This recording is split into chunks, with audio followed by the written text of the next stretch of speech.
Hello dear students, last video session में हम लोगों ने कनेक्टिव टिश्यू टॉपिक फिनिश किया था। कनेक्टिव टिश्यू के बाद जो आज नेक्स्ट टिश्यू स्टार्ट होगा वो होगा आपका मस्कुलर टिश्यू। मस्कुलर टिश्यू आज हम डिटेल करेंगे।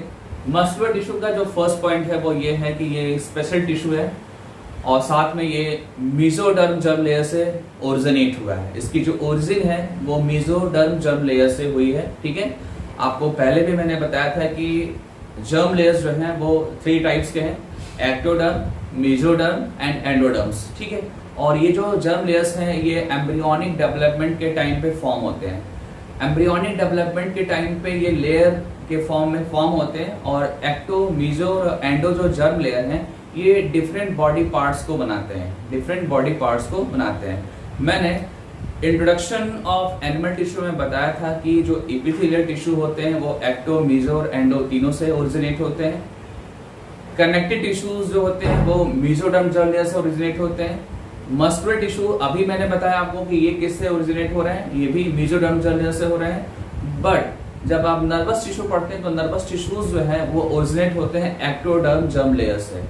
ठीक है, तो ऐसे ही जो है आपके टिश्यूज बने हैं और आपको पता है कि टिश्यूज से ऑर्गन का फॉर्मेशन होता है और ऑर्गन से ऑर्गन सिस्टम बनता है। ठीक है, तो आपके जो बॉडी पार्ट्स हैं, जो भी बॉडी पार्ट्स हैं, ठीक है, वो सारे के सारे जो बॉडी पार्ट्स जो है किसी न किसी पर्टिकुलर जर्म लेयर से ओरिजिनेट हुए हैं, अराइज हुए हैं। ठीक है, तो ये पॉइंट आपका इंपॉर्टेंट है।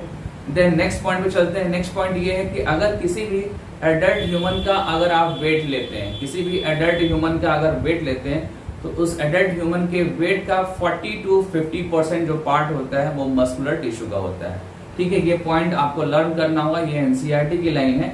मैं एक बार फिर से बता दूं कि नियर अबाउट 40 to 50% जो वेट होगा पूरे बॉडी का, ह्यूमन बॉडी का, वो होगा आपका मस्कुलर टिश्यू का। ठीक है, अब आते हैं कुछ स्पेशल प्रॉपर्टीज की बात करते हैं मसल टिश्यूज की। मसल टिश्यूज में जब आप मसल्स फाइबर की बात करेंगे तो मसल्स फाइबर में कुछ स्पेशल प्रॉपर्टीज होती हैं, जैसे कि excitability property, contractibility, extensibility and elasticity. ये स्पेशल प्रॉपर्टीज हैं जो मसल सेल्स के अंदर होती हैं और इन्हीं के हेल्प से क्या होता है, मसल्स जो है वर्क करता है। मसल्स में आपको पता है कि जब मसल्स की बात होती है तो मसल्स में हम यूजुअली कॉन्ट्रैक्शन और रिलैक्सेशन सोचते हैं। ठीक है, क्योंकि कॉन्ट्रैक्शन और रिलैक्सेशन एक मेजर प्रोसेस है किसी भी मसल टिश्यूज का। ठीक है, आप कार्डियक मसल्स की बात करो या आप स्प्लेटेड मसल्स की बात करो या स्मूथ मसल्स की बात करो, सब में थोड़ा या ज्यादा कॉन्ट्रैक्शन होता है। रिदम चेंज हो सकता है बट कॉन्ट्रैक्शन होगा। ठीक है, कोई भी मसल हो उसमें कॉन्ट्रैक्शन होना ही होना है। रिदम चेंज हो सकता है, कॉन्ट्रैक्शन का लेवल चेंज हो सकता है, ठीक है, उसका कंट्रोलिंग चेंज हो सकता है, बट कॉन्ट्रैक्शन मसल्स में होगा। अगर मसल्स में कॉन्ट्रैक्शन नहीं होगा तो बहुत सारे प्रोसेस हमारे बॉडी के नहीं हो पाएंगे। और ये जो कॉन्ट्रैक्शन है वो इसीलिए हो रहा है क्योंकि मसल सेल्स के अंदर बहुत सारे स्पेशल प्रॉपर्टीज है, जैसा कि मैंने अभी आपको बताया। ठीक है, अब आते हैं मसल टिश्यूज को क्लासिफाई कर लेते हैं एक बार। ठीक है, आप सबको इन जनरल पता है कि मसल टिश्यूज को जब आप क्लासिफाई करते हैं तो मेजर 3 कैटेगरी फॉर्म होती है। फर्स्ट जो कैटेगरी होती है वो होती है स्केलेटन मसल्स, सेकेंड होता है स्मूथ मसल्स, थर्ड होता है कार्डियक मसल्स। ठीक है, तो ये 3 टाइप्स के मसल्स हैं। ठीक है, जिसको आप रफली किसी से भी आप डिस्कस करके समझा सकते हैं। बट मसल्स टिश्यूज को एक प्रॉपर मैनर में अगर क्लासिफाई करना हो आपको तो उसके बहुत सारे अलग अलग क्राइटेरिया होते हैं। ठीक है, एक बार मैं आपको फिर से बता दूं कि जब आप मसल टिश्यूज को प्रॉपरली क्लासिफाई करेंगे तो उसके डिफरेंट क्राइटेरिया हैं और मैंने यहाँ पे डिफरेंट क्राइटेरिया के बेसिस पे क्लासिफाई किया है। आप देख सकते हैं यहाँ पे जो मैंने यहाँ पे फर्स्ट जो पॉइंट बनाया है इसमें आप देखिए कि यहाँ पे क्लासिफिकेशन हो रहा है, बट क्लासिफिकेशन का बेसिस क्या है, लोकेशन के बेसिस पे अगर मसल टिश्यूज को आप क्लासिफाई करते हैं तो जो फर्स्ट कैटेगरी होगी वो होगी आपकी स्केलेटल मसल्स, सेकेंड होगा आपका स्मूथ का सेकेंड नेम होगा आपका विसरल। ठीक है, देन थर्ड होगा आपका कार्डियक मसल्स। तो ये जो आपके टाइप है ये लोकेशन के बेसिस पे। स्केलेटल मसल्स स्केलेटन के पास होगा, स्मूथ मसल्स जो भी इंटरनल ऑर्गन्स हैं या जो इंटरनल जो लेयर्स हैं वहां पे आपको स्मूथ मसल्स मिलेगा। ठीक है। और कार्डियक मसल्स आपको पहले से पता है कि कार्डियक की जब बात आती है तो कार्डियक ओनली हार्ट में होते हैं, हार्ट के मसल्स को आप कार्डियक मसल्स बोलते हैं, ठीक है।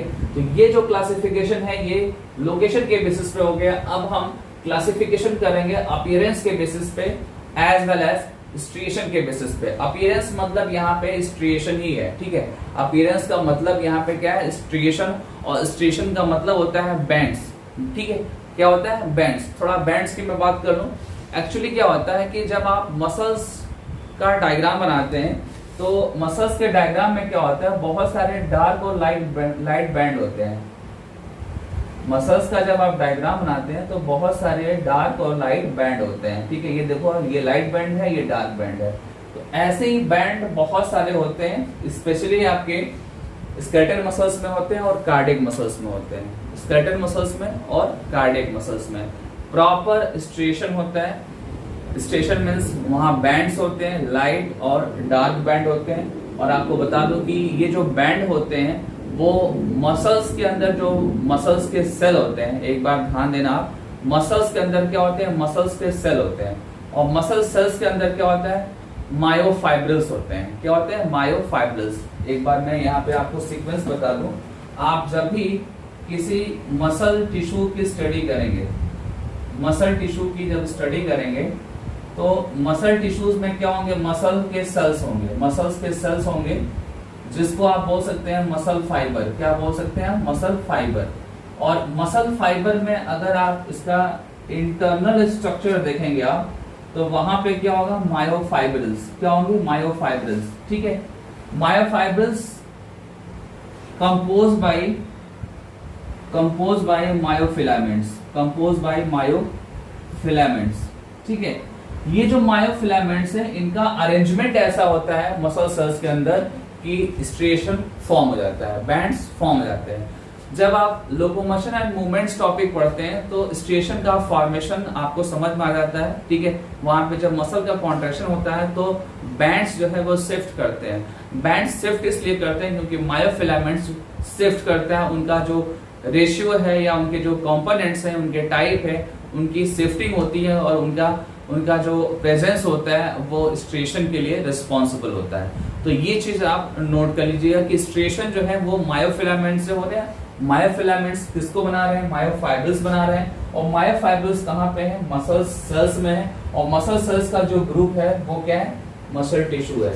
तो इस तरीके से आप स्ट्रिएशन को समझा सकते हैं। तो यहाँ पे जो मैंने बेसिस लिया है क्लासिफिकेशन का, वो क्या है, basis of appearance or striation, ठीक है। स्ट्रिएशन मतलब बैंड्स। एक बार फिर से मैं बता दूं आपको, ठीक है। अब क्लासिफाई करते हैं तो जो फर्स्ट कैटेगरी होगी वो होगा स्ट्रिएटेड मसल्स, और सेकंड जो कैटेगरी होगी वो होगी नॉन स्ट्रिएटेड मसल्स, ठीक है। स्ट्रिएटेड मसल्स में आप देख रहे हैं यहाँ पे स्केलेटल मसल्स है और कार्डियक मसल्स है। तो इसको एज इट इज आपको मेंशन करना है, क्योंकि जब आप स्केलेटल मसल्स को और कार्डियक मसल्स को स्टडी करते हैं तो इसके अंदर स्ट्रिएशन प्रेजेंट होता है, स्ट्रिएशन प्रेजेंट होता है। बट जब आप स्मूथ मसल्स की बात करते हैं, किसकी, स्मूथ मसल्स की बात करते हैं, तो वहां पे स्ट्रिएशन नहीं होता है। वहां पे स्ट्रिएशन नहीं होता है क्योंकि वहां पे जो मायोफाइब्रिल्स या मायोफिलामेंट्स जो हैं, ये इनका वहां पे प्रोमिनेंट फॉर्म प्रेजेंट नहीं होते हैं। मतलब कि इनका डेवलपमेंट प्रॉपर नहीं होता है वहां पे। जब इनका डेवलपमेंट नहीं होगा, इनका वर्किंग नहीं होगा, तो ये बैंड्स फॉर्म नहीं होंगे, ठीक है। ये बैंड्स फॉर्म नहीं होंगे, ये इनकम्प्लीट फॉर्म में प्रेजेंट होते हैं, इसलिए स्ट्रिएशन प्रॉपर फॉर्म नहीं होता है, ठीक है। तो ये आपका सेकंड बेसिस हो गया। अब आते हैं थर्ड बेसिस पे। थर्ड जो बेसिस है वो है nature of regulation. Nature of regulation के बेसिस पे आप क्लासिफाई करेंगे। नेचर ऑफ रेगुलेशन का मतलब यहाँ पे ये है कि क्या ये मसल्स कंट्रोल में है आपके, क्या आपके विल पावर से ये कंट्रोल होते हैं। अगर आप चाह रहे हैं कि ये आप जो ये मेरा हैंड है ये अगर ऐसे कॉन्ट्रैक्ट कर रहा है तो इसके पीछे मेरा विल पावर है, ठीक है। ऐसे मूव कर रहा है तो इसके पीछे क्या है, मेरा विल पावर। मैं चाह रहा हूं तो ये मूव कर रहा है, अदरवाइज ये मूव नहीं करेगा, ठीक है। तो यहाँ पे जो मूवमेंट हो रहा है वो किसके वजह से हो रहा है, स्केलेटल मसल्स की वजह से हो रहा है। और स्केलेटल मसल्स अपने विल पावर पे वर्क करते हैं, ठीक है, अपने विल पावर पे वर्क करते हैं, अपने डिजायर पे वर्क करते हैं, ठीक है। तो इसीलिए इसको हम क्या बोलते हैं, वॉलेंटरी मसल्स बोलते हैं। क्या बोलते हैं, वॉलेंटरी मसल बोलते हैं, ठीक है। अब आते हैं इनवॉलेंटरी मसल्स पे। इनवॉलेंटरी मसल्स में जब आप डिस्कशन करेंगे तो वहां पे आपको मिलेगा कि इसके दो टाइप हैं। फर्स्ट टाइप है इसका स्मूथ मसल्स और दूसरा है कार्डियक मसल्स। ये इनवॉलेंटरी मसल्स है क्योंकि इन पे हमारी कंट्रोलिंग नहीं होती है। आप सोच सकते हैं, एक बार इमेजिन कर सकते हैं कि अगर आपका हार्ट का मसल्स रुक जाए थोड़ी देर के लिए और आप चाहो कि उसको स्टार्ट कर दो, तो क्या यह पॉसिबल है? ये पॉसिबल नहीं होगा, क्योंकि जो हार्ट के मसल्स हैं वो एक बार अगर स्टार्ट हो गए, ठीक है, बर्थ के बाद, तो वो कंटिन्यूअस ऑर्डर में वो कॉन्ट्रैक्ट और रिलैक्स होते रहते हैं। इवन एम्ब्रियोनिक कंडीशंस में भी वो कॉन्ट्रैक्ट और रिलैक्स होते हैं, ठीक है। तो मेरा कहने का मतलब ये है कि जो कार्डियक मसल्स है एज वेल एज जो स्मूथ मसल्स है वो विदाउट विल पावर वर्क करता है, सो दैट इनको आप क्या बोल सकते हैं? इनको इनवॉलेंटरी मसल्स आप बोल सकते हैं, ठीक है।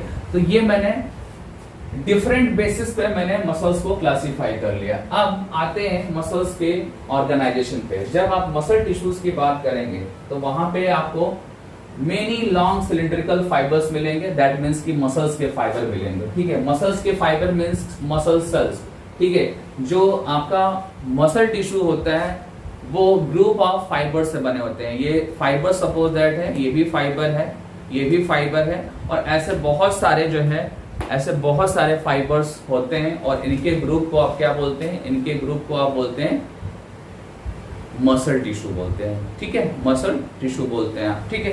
अब ध्यान ये देना है आपको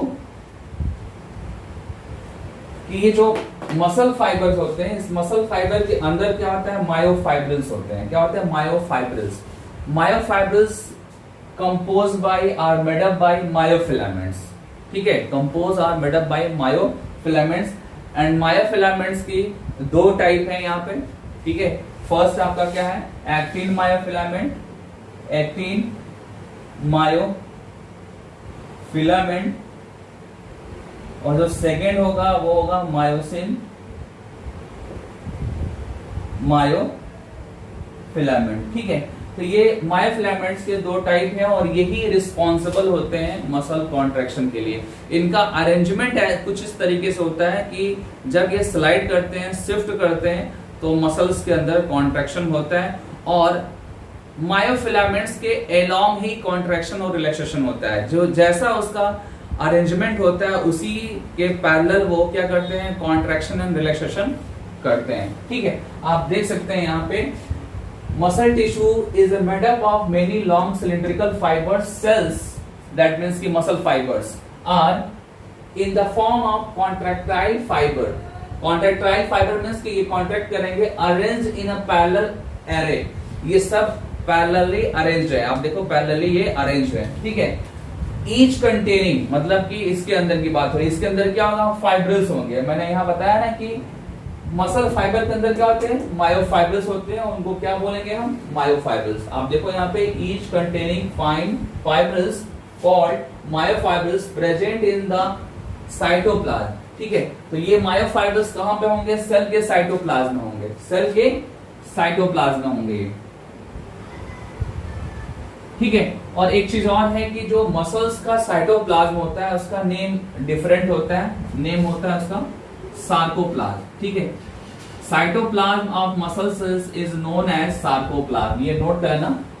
आपको ये मैं बता दूं कि मसल्स के जो सेल हैं, सेल्स के जो कंपोनेंट्स हैं, उनके नेम डिफरेंट है, ठीक है। जैसे मैं आपको बता दूं कि साइटोप्लाज्म को सार्कोप्लाज्म बोलते हैं, देन प्लाज्मा मेम्ब्रेन को सार्कोलेमा बोलते हैं। क्या बोलते हैं? सार्कोलेमा। मैं यहां पे नोट करता हूं, सार्कोलेमा, ठीक है। थोड़ा मैं स्पेस बना लेता हूं यहां पे टर्म्स लिखने के लिए।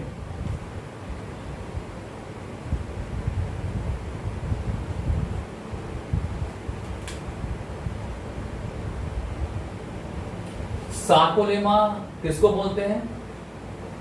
Plasma lemma of muscle cells को बोलते हैं, ठीक है।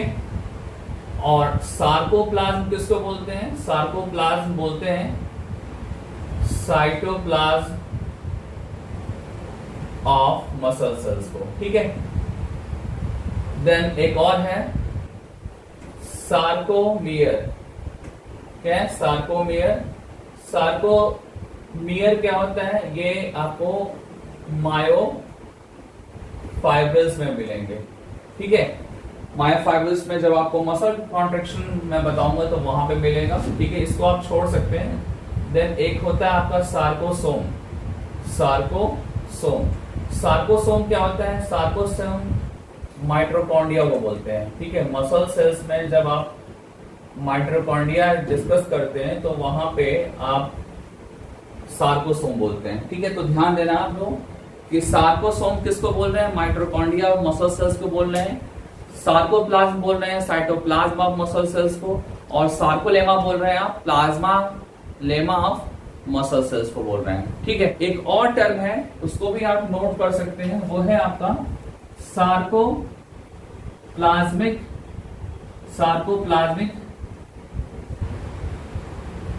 रेटिकुलम। ये क्या है आपका, ये है आपका एंडोप्लाज्मिक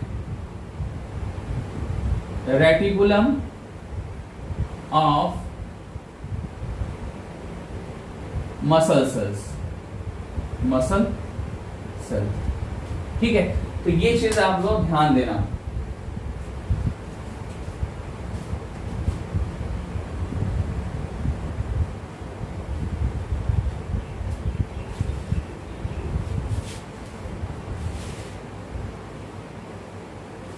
तो मसल सेल्स के अंदर जो कंपोनेंट्स हैं उन कंपोनेंट का नेम यहाँ क्या है, चेंज है, ठीक है। ये चीज ध्यान देना होगा।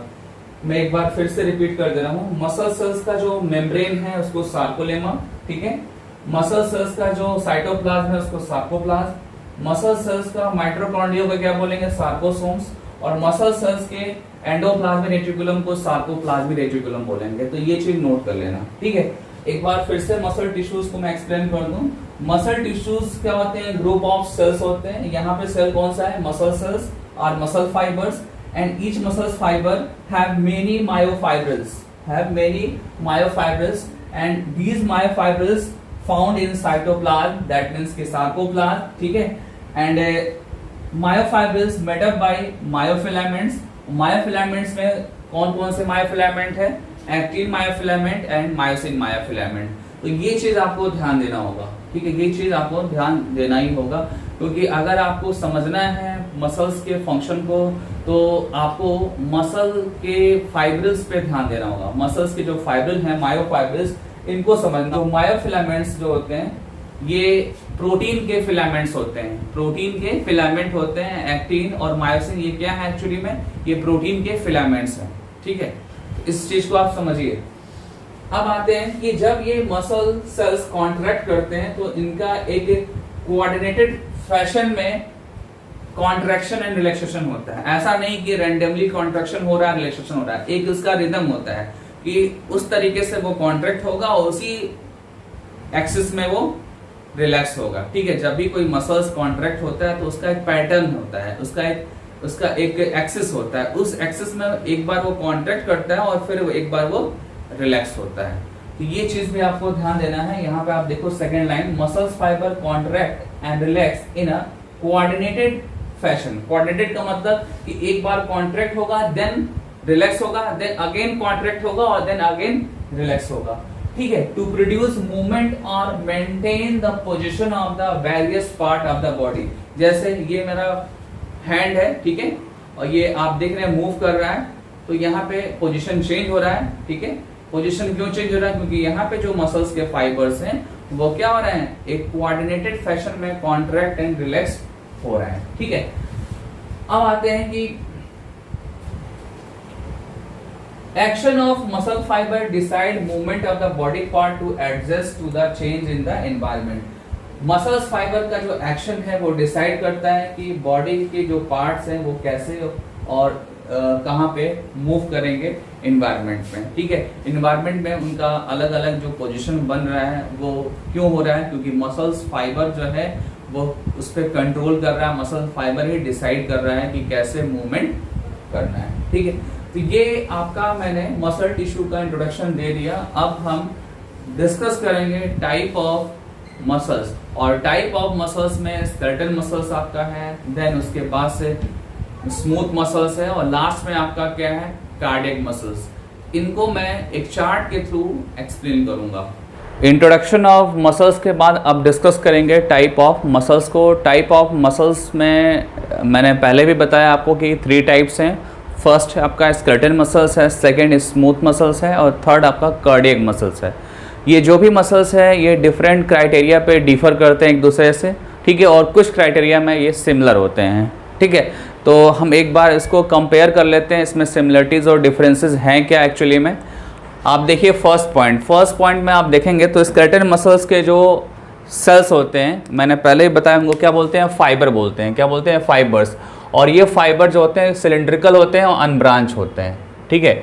सिलेंड्रिकल और अनब्रांच होंगे और इसका जो फाइबर का अल्टरनेट जो नेम होगा वो होगा striped or striated muscles. Striped or striated muscles, ये ध्यान देना कि स्केलेटल मसल्स को स्ट्रिप्ड भी बोलते हैं, स्ट्रिएटेड भी बोलते हैं, ठीक है। और इनके मसल सेल्स के जो फाइबर हैं या सिंगल जो सेल हैं वो सिलेंड्रिकल है और अनब्रांच है। अब आते हैं नेक्स्ट आपका क्या है, स्मूथ मसल्स। स्मूथ मसल्स में जो सेल्स होंगे, ठीक है, या मसल फाइबर्स जो होंगे उनका शेप कैसा होगा, स्पिंडल शेप, मतलब कुछ इस तरीके से होगा, ठीक है, स्पिंडल शेप में होंगे। और जब आप कार्डियक मसल्स में आएंगे तो कार्डियक मसल्स में क्या होता है कि यहाँ पे सिलेंड्रिकल मसल्स होगा बट ब्रांच्ड होंगे। कैसे होंगे? ब्रांच्ड होंगे। ये इंपॉर्टेंट लाइन है, ठीक है, इसमें आपको ब्रांचिंग दिखेगी, ठीक है। अब अगर आप ध्यान से ना देखें तो स्केलेटल मसल्स और कार्डियक मसल्स ऑलमोस्ट एक जैसे होते हैं। दोनों में डिफरेंस क्या है? इसमें ब्रांच एब्सेंट है और इसमें ब्रांच प्रेजेंट है, ये ध्यान देना होगा, ठीक है। अब आते हैं नेक्स्ट पॉइंट पर। नेक्स्ट जो पॉइंट है हमारा वो है कि these muscles are bundled together a parallel fashion, a sheath of tough connective tissue encloses several bundles. देखो आप यहाँ पे, ये क्या है? Muscle fiber. ये क्या है? Muscle fiber. और ये भी क्या है? आपके मसल्स फाइबर है। ये ग्रुप में है, ठीक है, एक ग्रुप में आ गए और ग्रुप में आएंगे तो इनके ऊपर एक लेयर होगी, इनके ऊपर एक लेयर होगी। ये लेयर, सपोज दैट ये एक लेयर है और ये एक्चुअली में क्या है? शीथ है। ये क्या है? शीथ है। और टिश्यू वाइज ये क्या है? कनेक्टिव टिश्यू है। ये क्या है? कनेक्टिव टिश्यू से ये सराउंडेड है मसल्स के फाइबर।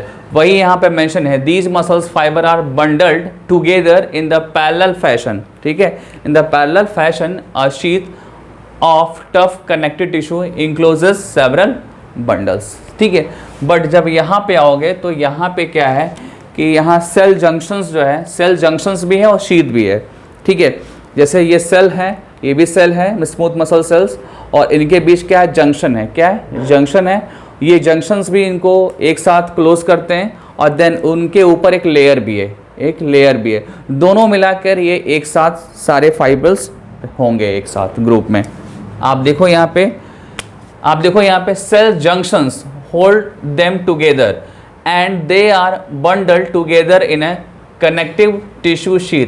तो यहाँ पे ये सेल जंक्शन भी कनेक्ट कर रहा है सेल्स को, और ये जो शीथ है, ये शीथ भी इनको एक साथ क्लोज कर रही हैं, ठीक है, एक साथ क्लोज कर रही हैं, ठीक है। एक बार फिर से बता दूं, सेल जंक्शंस और कनेक्टिव टिश्यू शीथ, ये दोनों मिला के सेल्स के फाइबर को एक साथ कनेक्ट करके एक ग्रुप के फॉर्म में रखते हैं, ठीक है।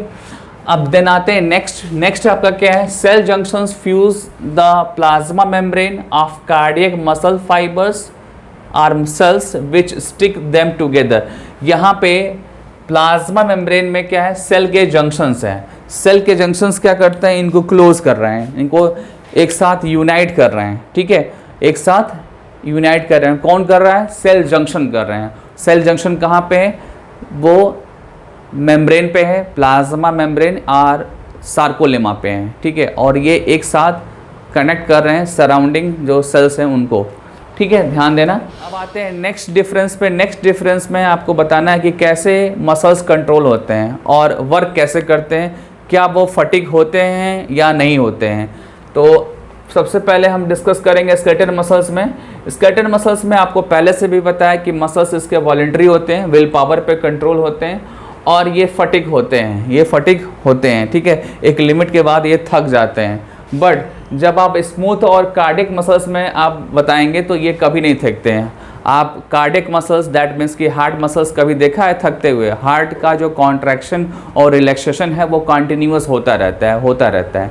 सिमिलरली आपके डाइजेस्टिव ट्रैक में स्मूथ मसल्स होते हैं, और स्मूथ मसल्स भी कंटिन्यूस क्या होते हैं, कॉन्ट्रैक्ट और रिलैक्स होते हैं, ठीक है, कंटिन्यूस, ये कभी रुकते नहीं हैं, इसमें कोई कंट्रोलिंग नहीं होता है। सो दैट ये और ये दोनों क्या होंगे, आपके इनवॉलेंट्री मसल्स होंगे, इनवॉलेंट्री मसल्स होंगे, और ये कभी भी थकेंगे नहीं, they do not suffer fatigue, they do not suffer fatigue. तो ये आपका डिफरेंसेस और सिमिलरिटीज़ हो गई तीनों मसल्स में। अब आते हैं नेक्स्ट पे। नेक्स्ट का बेसिस क्या है, मायोफाइब्रस। मैंने अभी स्टार्टिंग बताया कि मसल सेल्स के अंदर जो है एक्टिन और मायोसिन फिलामेंट के ग्रुप को आप क्या बोलते हैं, मायोफाइब्रस बोलते हैं। एक बार मैं फिर से रिपीट कर दे रहा हूँ कि जो मसल सेल्स हैं, मसल सेल्स में एक्टिन, मायोसिन, मायोफिलामेंट्स के ग्रुप होते हैं, और ग्रुप को आप क्या बोलते हैं, मायोफाइब्रस। मायोफाइब्रस स्केलेटल मसल्स में प्रोमिनेंट है, बट आप स्मूथ मसल्स में देखेंगे तो comparatively less prominent and less develop, ठीक है, less develop. But in again cardiac muscles में देखेंगे तो ये क्या मिलेगा, आपको प्रोमिनेंट मिलेगा, क्योंकि कार्डियक मसल्स में और स्केलेटल मसल्स में जो कॉन्ट्रैक्शन का रेट है वो फास्ट होता है, कॉन्ट्रैक्शन का रेट फास्ट होता है। मैं आगे डिस्कस करूंगा अभी। आप देख सकते हैं यहाँ पे स्केलेटल मसल्स में कॉन्ट्रैक्शन रैपिड है, पावरफुल है, बट यहाँ पे कार्डियक मसल्स में क्या है, रैपिड है और रिदमिक है। कैसा है, रिदमिक है। तो ये चीज़ ध्यान देना होगा। अब आते हैं स्ट्रिएशन के बेसिस पे। स्ट्रिएशन मैंने पहले ही बताया कि बैंड्स कुछ मसल्स में होते हैं और कुछ में नहीं होते हैं। तो स्ट्रिएशन जो है स्केलेटल मसल्स में है, बिकॉज यहाँ पे मायोफाइब्रस प्रोमिनेंट है। सिमिलरली यहाँ पे भी आप देख रहे हैं कार्डियक मसल्स में, यहाँ पे भी स्ट्रिएशन प्रेजेंट है, क्योंकि यहाँ पे भी क्या प्रोमिनेंट मायोफाइब्रस है। बट आप देखो यहाँ पे स्ट्रिएशन एब्सेंट है, बिकॉज यहाँ पे myofibres comparatively less prominent and less develop है। तो ये चीज़ ध्यान देना होगा। नेक्स्ट डिफरेंस आइए, नेक्स्ट डिफरेंस आपका है इंटरकलेटेड डिस्क, ठीक है। इंटरकलेटेड डिस्क जो है, आप जब कार्डियक मसल्स पढ़ेंगे एनसीईआरटी में, तो वहाँ पे इंटरकलेटेड डिस्क को बोला गया है कि ये क्या है, सेल कम्युनिकेशन करने वाला जंक्शन है, ठीक है। कम्युनिकेशन जंक्शन इसको बोलते हैं, क्या बोलते हैं, कम्युनिकेशन जंक्शन। तो कम्युनिकेशन जंक्शंस ओनली कहाँ पे प्रेजेंट है, आपके कार्डियक मसल्स में प्रेजेंट है, स्केलेटन और स्मूथ में एब्सेंट है, ठीक है ना। ये जो कम्युनिकेशन जंक्शंस हैं आर इंटरकलेटेड डिस्क, ये स्मूथ में और स्केलेटल मसल्स में ये एब्सेंट होगा, only present in a cardiac muscles tissue, ठीक है। तो ये आपका डिफरेंस हो गया। अब आते हैं एग्जाम्पल पे। एग्जाम्पल आप देखो ये कहाँ पे है, स्केलेटल मसल्स में है, बॉडी वॉल में है, टंग में है, ठीक है। स्मूथ मसल्स कहाँ पे है, इंटरनल ऑर्गन्स, मतलब कि ब्लड वेसल्स में मिलेगा, स्टमक में मिलेगा, इंटेस्टाइन में मिलेगा। कार्डियक मसल्स हार्ट में मिलेगा, आपको पहले से ही पता है हार्ट में होगा, और as well as major veins में आपका पल्मोनरी वेन्स है, देन सुपीरियर वेना केवा है, सुपीरियर वेना केवा, ठीक है। तो ये आपका मसल्स के बीच में सिमिलरिटीज़ और डिफरेंसेस को मैंने बता दिया। अब इसके बाद जो हमारा लेक्चर होगा वो होगा नर्वस टिश्यू पे, ठीक है। NEET and class 11th students, structural organisation in animal chapter में एनिमल टिश्यू टॉपिक और एनिमल टिश्यू में सब टॉपिक नर्वस टिश्यू। ये जो नर्वस टिश्यू टॉपिक है, ये टॉपिक मैं जस्ट इंट्रोडक्शन में इसको यहाँ पे डिस्कस करूंगा, बिकॉज नर्वस टिश्यू एक शानदार टॉपिक है, और इस टॉपिक को आप न्यूरल कंट्रोल एंड कोऑर्डिनेशन के साथ पढ़िए तो आपको समझ में आएगा। बिकॉज नर्वस टिश्यू में न्यूरॉन्स है, और न्यूरॉन्स का ज़्यादातर जो डिस्कशन है उसके फंक्शन से रिलेटेड है, ठीक है। और फंक्शन आपको तब समझ में आएगा जब आप neural control and coordination topic समझेंगे, ठीक है। तो मैं डिटेल वहीं पे करूंगा, यहाँ पे जस्ट इंट्रोडक्शन में थोड़ा डिस्कस करूंगा, और देन आप वेट करेंगे उस चैप्टर तक, उस चैप्टर में मैं डिटेल डिस्कशन करूंगा, ठीक है। तो चलिए चलते हैं, एक बार डिस्कशन करते हैं। नर्वस टिश्यू में जो सबसे पहला पॉइंट है वो ये है कॉम्पोजिशन का है, कि उसके अंदर क्या क्या कॉम्पोनेंट्स होते हैं। तो अकॉर्डिंग टू एनसीईआरटी अगर देखें तो नर्वस टिश्यू में न्यूरॉन्स होंगे और न्यूरोग्लियल सेल्स होंगे, न्यूरॉन्स एंड न्यूरोग्लियल सेल्स। और न्यूरोग्लियल सेल्स के भी बहुत सारे टाइप्स है, मैं आगे उसको डिटेल करूंगा जैसा कि मैंने बोला है, ठीक है। तो न्यूरॉन्स है और न्यूरोग्लियल सेल्स है, और यही क्या बना रहे हैं, नर्वस टिश्यू को बना रहे हैं। और यहाँ पे इस टिश्यू में जो मेन जो फंक्शन है वो न्यूरॉन्स का है, ठीक है। आपको क्लास 10th में आपने पढ़ा होगा लाइव प्रोसेस में न्यूरॉन की कुछ फंक्शनिंग अगर पढ़ा होगा तो थोड़ा बहुत आपको याद होगा कि न्यूरॉन्स जो होते हैं वो डिफरेंट टाइप के स्टिमुलस के अगेंस्ट वो रिस्पॉन्स करते हैं, और वो स्टिमुलस कुछ भी हो सकता है, वो हीट भी हो सकता है, वो केमिकल भी हो सकता है। जैसा स्टिमुलस रहेगा उसके अकॉर्डिंग न्यूरॉन्स जो है वो रिस्पॉन्स करते हैं, ठीक है। दैट मीन्स कि बॉडी के बाहर जो भी इन्वायरमेंट है, जो कंडीशंस हैं, उसके अकॉर्डिंग न्यूरॉन्स जो है रिस्पॉन्स करते हैं। यही हमारा फर्स्ट लाइन है, आप देख सकते हैं यहाँ पे, neural tissue exert a greatest control over the body responsiveness to changing condition. यहाँ ये कह रहा है कि इन्वायरमेंट में या जो हमारा स्टिमुलस है जैसा रिस्पॉन्स करता है उसके अकॉर्डिंग हम अपने बॉडी को बैलेंस करते हैं या वर्क उसको परफॉर्म करवाते हैं, ठीक है। जैसे फॉर एग्जाम्पल आप ले लो, एग्जाम्पल जैसे हॉट प्लेट लिया और हॉट प्लेट को आपने जो है यहाँ पे हैंड पे टच किया, तो क्या होगा, मैं अपने हैंड को बैक साइड में खींचूंगा, ठीक है। तो ये क्या है, रिस्पॉन्स है। रिस्पॉन्स क्यों हुआ, क्योंकि यहाँ पे हॉट प्लेट हीट का टच हुआ, हीट जब टच हुआ तो बॉडी ने रिस्पॉन्स किया, क्योंकि यहाँ पे क्या है, मसल्स के साथ न्यूरॉन्स है और न्यूरॉन्स ने वो हीट जो स्टिमुलस है उसको रिसीव किया, हीट जो स्टिमुलस है न्यूरॉन्स ने उसको रिसीव किया और रिसीव करने के बाद हमारे बॉडी का जो स्पाइनल कॉर्ड होता है उसने रिस्पॉन्स करने के लिए मैसेज किया, और जब स्पाइनल कॉर्ड ने मैसेज किया तो क्या हुआ, वो मैंने बैक साइड में हैंड को खींच लिया, ठीक है। तो ये जो है, ये जो वर्क हुआ, जो यहाँ पे एक्शन हुआ, वो किसके वजह से हुआ, उस पर्टिकुलर स्टिमुलस के वजह से हुआ, और स्टिमुलस कहाँ से मिल रहा है, आपको बाहर से मिल रहा है।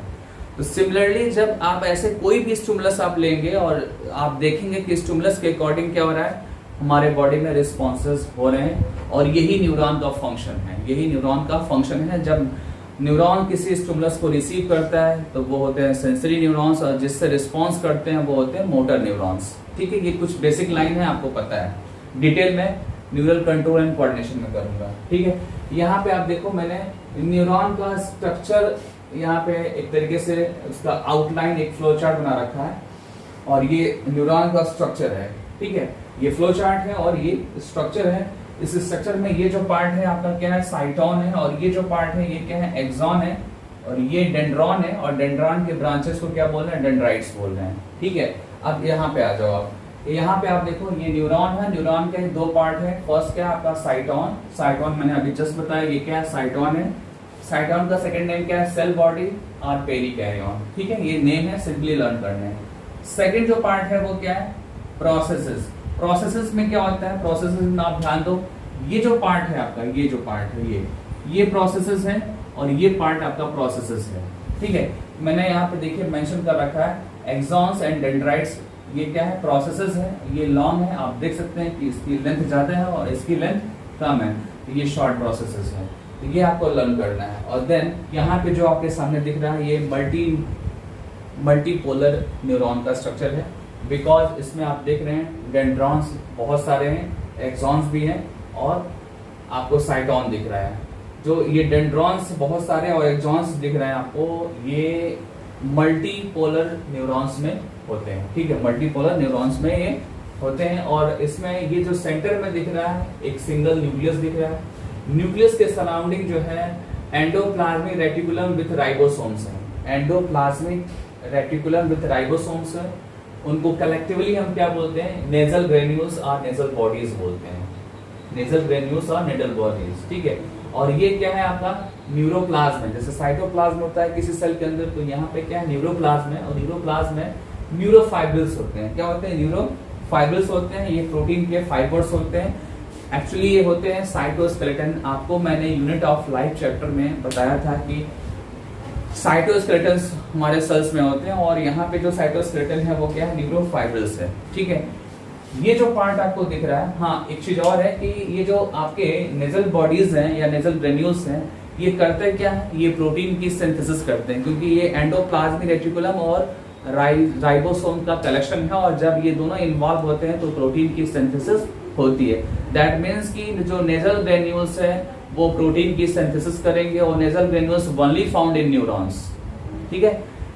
अब आते हैं एक्सॉन्स पे। एक्सॉन्स पे आप फोकस करेंगे तो एक्सॉन्स पे आपको माइलिन की शीट आपको मिल भी सकती है और नहीं भी हो सकती है, ठीक है। माइलिन शीट आप देख रहे हैं, माइलिन शीट क्या है, एक लिपिड का या बहुत सारे लिपिड का कॉम्बिनेशन है, बहुत सारे लिपिड्स का कॉम्बिनेशन है, ठीक है, माइलिन शीट। और ये माइलिन शीट प्रेजेंट भी हो सकता है और एब्सेंट भी हो सकता है।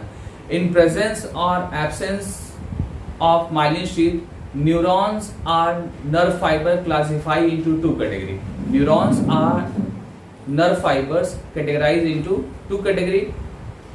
अनमाइलिनेटेड न्यूरॉन्स और माइलिनेटेड न्यूरॉन्स, ठीक है। या सेकंड जो होगा वो होगा unmyelinated nerve fibres or myelinated nerve fibres. तो ये चीज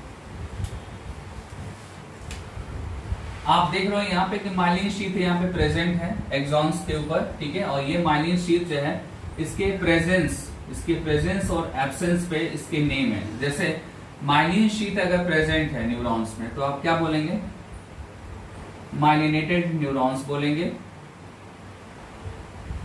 आर माइलिनेटेड